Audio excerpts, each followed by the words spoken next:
اچھا یہ ایرانی صدر کا جو واقعہ ہوا وہ سر لوگ کہہ رہے ہیں کہ اس میں کوئی انٹرنیشنل اسٹیبلشمنٹ مطلب ویسے یہ واقعہ تھا یا حادثہ تھا یا کوئی سازش تھی؟ 3 ہیلی کاپٹرز تھے. میں ایک چیز سمجھنے سے قاصر ہوں کہ 3 میں سے 2 ہیلی کاپٹرز کو ویدر کنڈیشن نے کیوں افیکٹ نہیں کی اور تیسرے کو ہی کیوں کیا. اور پھر اتنا کو ہائی پروفائل ڈیلیگیشن وہ نہیں تھا ملاقات کی اس کے لیے.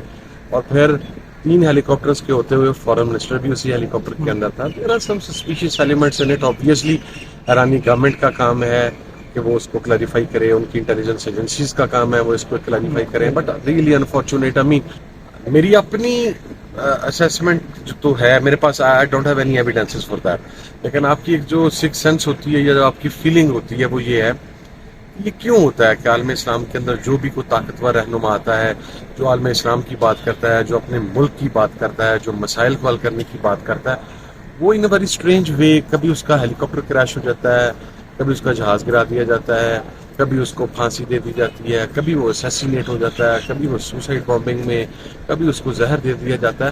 اسلامک حکمرانوں کی جنہوں نے انٹرنیشنلی اپنا نام بنایا, اسلامک بلاک کی بات کی اور اسلامک ورلڈ کی بات کی, ان کی ہمیشہ جو شہادتیں ہیں, ان کی جو اموات ہیں, وہ بہرحال ایک میں سمجھتا ہوں ایک راز ہی رہی. اس کے اوپر آئی مین اچھا دیکھیں اس کے اندر نا ایک تو بڑا افسوسناک ہے یہ واقعہ. میری تو چند دن پہلے ان سے ملاقات ہوئی, میں نے تو اپوزیشن کو ریپرزینٹ بھی کیا تھا اور میری اس سے پہلے بھی ان کے ساتھ 2-3 ملاقاتیں تھیں. تھارو جینٹل مین, بڑا ایک ویژنری آدمی تھا.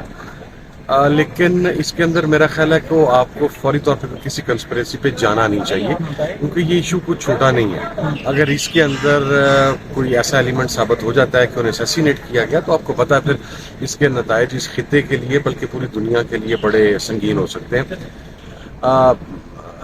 ایک بڑا انسان تھا, ایک بڑا آدمی تھا اور ایک ویژنری آدمی تھا.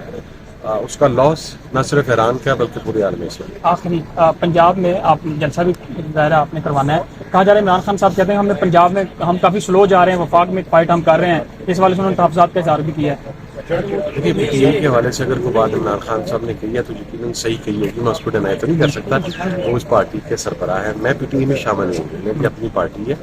As long as I am concern being ally, میں جو کچھ کر سکتا تھا میں نے کیا, اور ابھی بھی جو کچھ کر سکتا ہوں. میرے خیال میں تو کل وہ ڈرامہ سیریل تھی جو چل رہی تھی وہاں پہ, اور افسوس کا مقام یہ ہے کہ بجائے اپنی غلطیوں سے کچھ سیکھنے کے دوبارہ انہی غلطیوں کو دہرایا جا رہا ہے. آپ دیکھیں آپ کسی بھی آدمی سے ملتان میں جا کے پلس لے لیں, ابھی دیر میں وہاں پہ ہو کے آیا ہوں, وہاں پر بیرسٹر صاحب کی پوزیشن اتنی اسٹرانگ تھی کہ گیلانی صاحب کے صاحبزادے جو ہیں he was not even close to him. اس کی ایک وجہ اور بھی تھی کہ ملتان میں لوکلی سطح پر اس بات پر بہت ریزنٹمنٹ تھی کہ پہلے ہی ان کے 3 بیٹے, 2 ایم این اے ہیں, 1 ایم پی اے ہے, اور اب چوتھا بیٹا جو ہے اسے وہ دوبارہ سیٹ پہ کھڑا کر رہے ہیں, خود وہ چیئرمین سینٹ ہے. یہ ایک ایلیمنٹ بھی وہاں پر موجود تھا, لیکن وہی ہوا جو 8 فروری کو ہوا ہے. کیا کہہ سکتے ہیں اس کے اوپر میرا بھائی, غلطیوں سے سیکھنے کے لیے تیار ہی نہیں.